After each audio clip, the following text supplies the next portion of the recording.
Day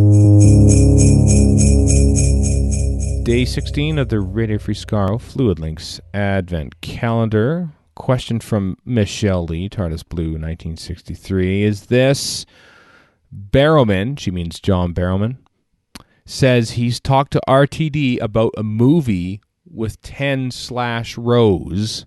Worth it or waste? I don't know how to say this without being mean, but I'm kind of sick and tired of the 10 Rose adherence. Like, guys, it was years and years and years ago. Get over it. There's a whole bunch of new Doctor Who to watch.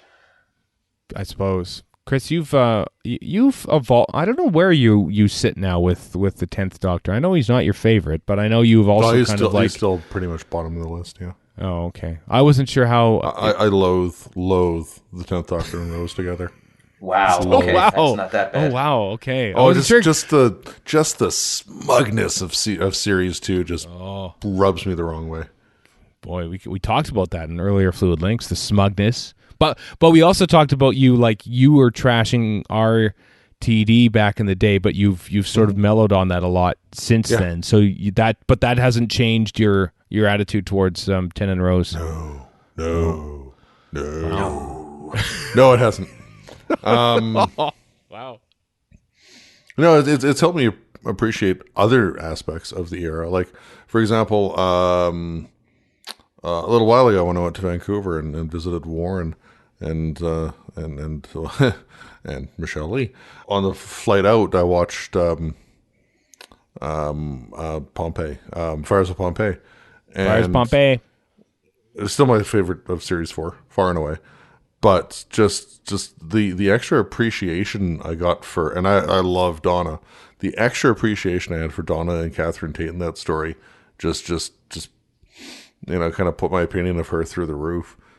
But Tennant's Doctor and Rose, oh no, it's like I've scraped better things off my shoe.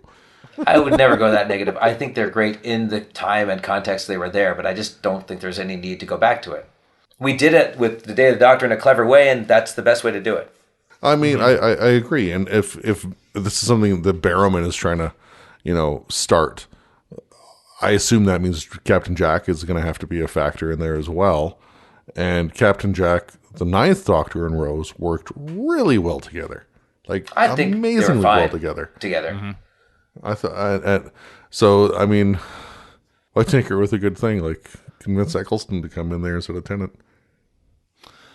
I don't know. We never had Tennant and Captain Jack and Rose together, though. And I really, think the Martha and Captain Jack and Tennant work pretty well together too. So, yeah, I like Captain Jack because he knows when to be the run Torchwood and stuff. But then when he goes back to Doctor Who, and this is a credit to John Barrowman too, actually, is that he knows his place. He knows he's not the Doctor. He's still Outlandish Jack and everything, but he knows that he is here in service of the Doctor and indeed of Doctor Who.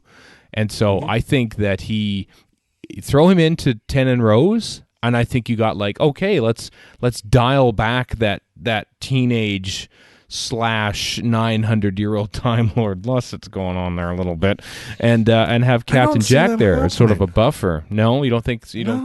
I don't see that happen. I see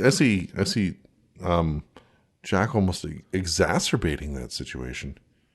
If you bring them back, they're all older, so it's more like, oh, that supergroup got back together, but it's not quite the same thing.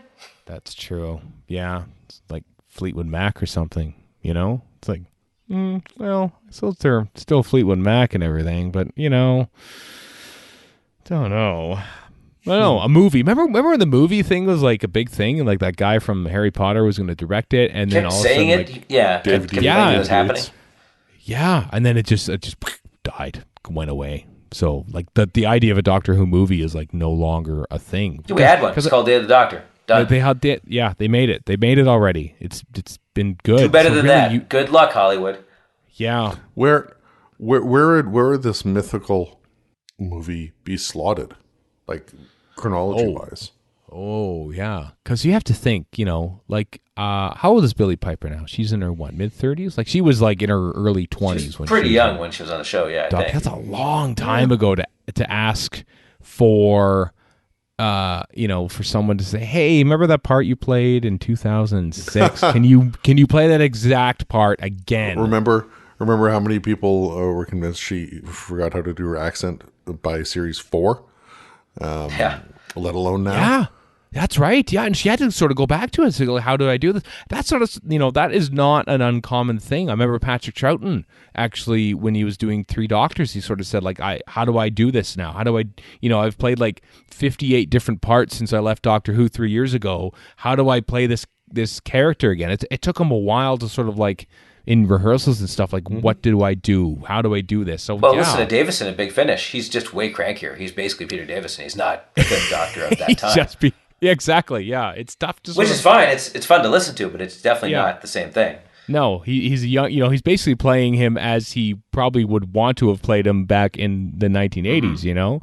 And so, how do you convince Billy Piper to go? Yeah, I'm a carefree shop girl again, but actually, I have like 3 children, and I'm married, and I've been on all sorts of things and stuff, and now I have to go back to this role again for some weird reason. I think you'd only have to do it like after the fact, and I hate to say this, but Ten and Rose, you'd probably have to do it like with Handy Doc too, maybe, or something. Like maybe that's the thing. Okay, Handy and Rose would make a hell of a lot more sense. It would actually. It would make more sense, but I hate the very idea of Handy, so no thank you.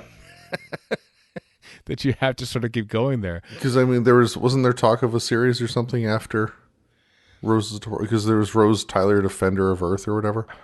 I forget that was in, I think I was before, when was it now in the chronology things? No, that basically Torchwood or Sarah Jane replaced that. It was like after she first left in 2006, after series 2. Yeah. So Handy Doctor wouldn't have been part of that, but maybe you could do it.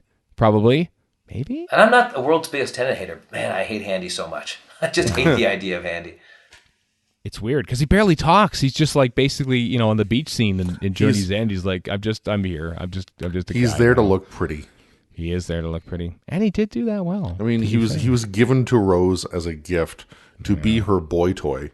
He is there to look pretty. But that's not even what bugs me. What bugs me is that he exists just as a thing, and that he just pops out of thin air from a hand. I'm like, whatever, RTD. This is very potiony.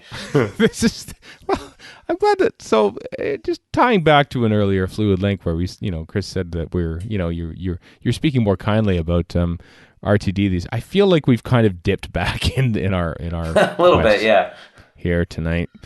And we have a lot of ill feelings about this 10 Rose movie that will never happen. And I'm very bitter about a thing that'll never happen.